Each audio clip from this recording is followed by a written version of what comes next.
Hi, it's Amy from Pherform, and I'm going to talk you through how to set up the assault bike.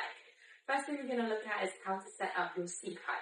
So typically we say you want it to be around hip height.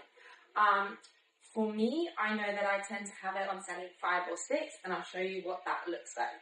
So essentially when I get onto it, I want to, if I have my ball on the foot, if I have the ball of my foot on the pedal, then I want to see that there is a very slight bend in my knee. I don't want it to be completely locked out, then I'm going to be reaching too far and my hips are going to start to move side to side.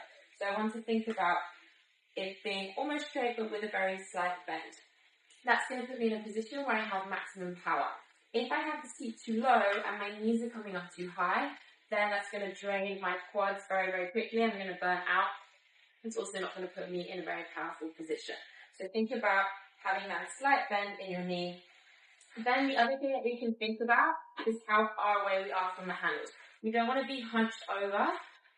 We want to feel that we can sit upright, keep our chest nice and open as we're working on the assault bike.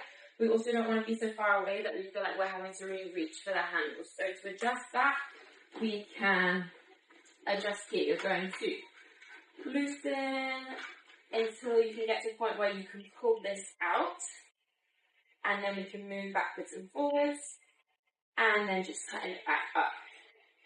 Same on this one here, we can loosen it a little bit, and then we're going to pull it out. This will move up and down until we find the right point, and then we can just tighten that back up again.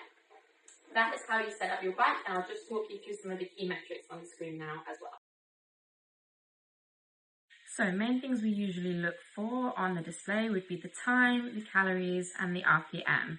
So obviously for the time, just depending on how long we're working for, we can use that to guide us. We'll usually log the calories, so that's an indicator of how hard we've worked in that time period. So you'll usually find in class you get a target for your calories. The RPM obviously is 0 right now because I'm not moving, but as you pedal harder, push and pull harder with your arms, the RPM will start to go up.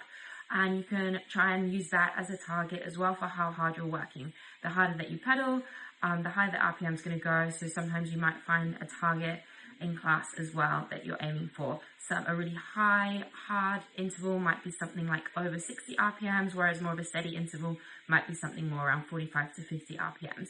Sometimes we will also use the watts as well. In particular, if we're doing a testing day, that is a really good indicator of how much power output you have. And we will use that sometimes as well.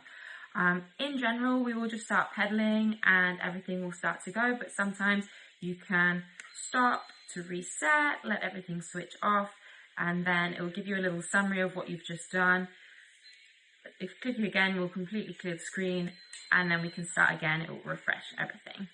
That's just a few key things about the assault bike there.